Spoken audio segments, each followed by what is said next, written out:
lounging, son. Welcome back to another episode of The Short Box. My name's Ryan, and today we're going to be talking about one of my favorite series, Spider-Girl. For any of you that aren't familiar with Spider-Girl, her first appearance was actually in What If 105, and so this is a reprint. This is the number 0.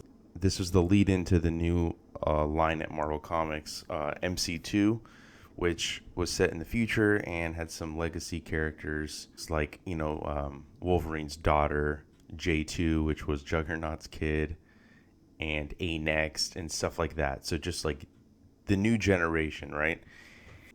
I had a chat with Tom DeFalco, who's not only the co-creator of Spider-Girl, but he's also the writer of many of our favorite Spider-Man stories. He wrote the famous issue 252, first appearance of the Black Costume, and he was editor-in-chief at Marvel for quite a few years.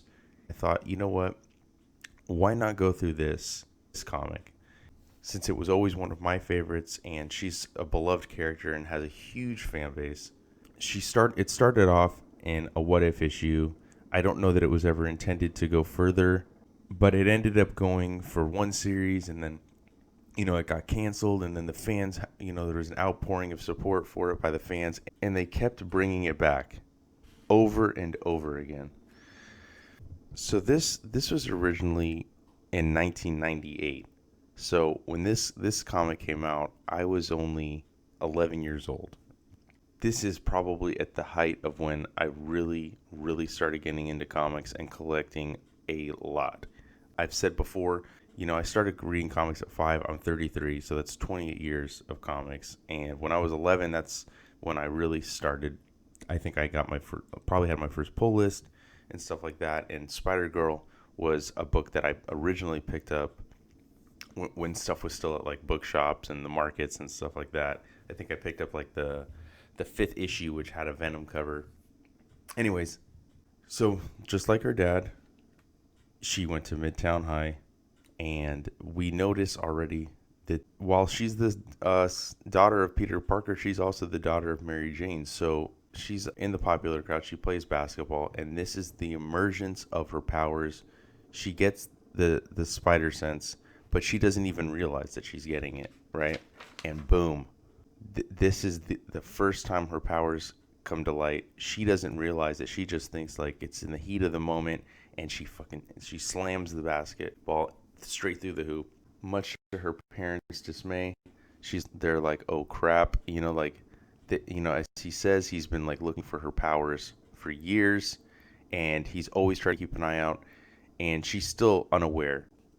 So very, very quickly, DeFalco and Ron Frenz, who was also the penciler on here, Bill Sienkiewicz actually did the finishes and inks on here as well. But they're already setting up the supporting cast, which will play a part for years throughout the series. And you'll notice, like, she's got her popular crowd, the friends from there, but she's also got her nerdier friends. And I thought that was kind of cool to kind of, like, play off of, like, Peter was the nerd in school, MJ was the popular kid, and May Parker, their daughter, a.k.a. Mayday, is kind of she's in both crowds, she's popular, but she's also really smart and hangs out with the nerdy kids. And then as we go in, we see the birth of May and see a final battle between Spider-Man and Green Goblin, which if you notice, I don't know if you guys can see it, Peter has a cane because he lost a leg in a battle with the Goblin. And here's a new Goblin, which I really love the design of this. You'll notice he doesn't have a glider. He's propelling himself, I would imagine, by these boots or some sort of jetpack. I mean, not that it matters. I love the design that Ron Frenz came up with for a lot of the characters. DeFalco's script is, while now it feels a little bit dated in terms of the dialogue that young people were probably saying back then, because I can remember some of it. Young people definitely don't talk like that anymore, but I mean that's always going to be the case as the years go on. As we go on, we learn that she tells her parents she got attacked by Green Goblin. He wants Peter to meet him at the bridge. We still don't know who it is. And then we see that Peter's kind of like trying to deduce who the Goblin is, because Norman Osborn is dead, Harry Osborn, his son, is dead, both Green Goblins. So he assumes, oh, it must be Normie, which is Harry and Liz Allen's son. And we also learn that Peter works for the police department, which I thought it was a very interesting choice. If Peter was to retire, that seems like the natural progression. He still wants to help people. He's smart, so he works at the police lab, which is genius choice. Such a small thing, but like really adds to his character. And then as we go, we see Normie, and his tattoo even says, "Honor thy father, kill the spider." And this is probably probably the most fucking like beefed up, huge Osborns I've ever seen. They're usually really lanky and skinny, but he's ready to go and he's ready to kill Peter. And then, throughout the issue, we got little things like this, the Fantastic Five, which eventually got its own series while it was short. We can see like that's Franklin. Thing has like a metal arm. Human Torch is the leader. His Skrull wife. DeFalco really was like fleshing out this new universe, and I don't even know that it was always intended to be a new line at Marvel, but maybe the popularity of What If 105, led to that. And then here we see May. She's testing out her powers, which there's J2, Juggernaut's kid. You got Thunderstrike, which is, I believe, is Thor's kid. We got Speedball. And I think that's Jubilee's kid. I can't remember. It's been a while since I read that. But he's horrified. He's like, oh, crap. I can't ask them for help. They're kids. This issue, I read it for the first time recently. Because, like as I said, I jumped into Spider-Girl a little bit late. So I had never read this up until a couple days ago. And I just, I fell in love with the character all over again, man. It's easy to see why people repeatedly would ask for it back every time Marvel tried to cancel it. It was the book that couldn't die. And here we have, Mayday, typical teenager. She's pissed. Her parents lied to her, and she gets the story. She gets a lowdown from MJ. She goes, sees the Spider-Man costume, the web shooters, and I like this too. We see her pick up. She's like, why is there more than one costume? Two different ones. And that is Ben Reilly, Peter Parker's clone, his Scarlet Spider costume. He's even referred to as her Uncle Ben. Man, you just don't get comics like this now. It's just so many comics are just so bogged down in like the next event, or they lost the fun and the simplicity almost of just like like the stories. It's just sometimes they're just too bogged down with continuity, or maybe trying to take themselves too seriously. And I think there needs to be more books like this. Definitely the classic banter between Peter and Normie, and I think it's kind of interesting. The roles are reversed, where Peter was young when Norman was attacking him. Now he's the elder, and he's being attacked by a young goblin. He hasn't been Spider-Man in years. We still don't know the extent of how that came to be. That's told later on in the Spider-Girl series. But he even brings a gun, which I thought was pretty interesting. He tries to tell Normie, like, come on, we don't have to do this. He's even calling him Uncle Pete because they used to babysit him as a kid, and MJ even alludes to that as she comes. And boom, the debut of Spider-Girl.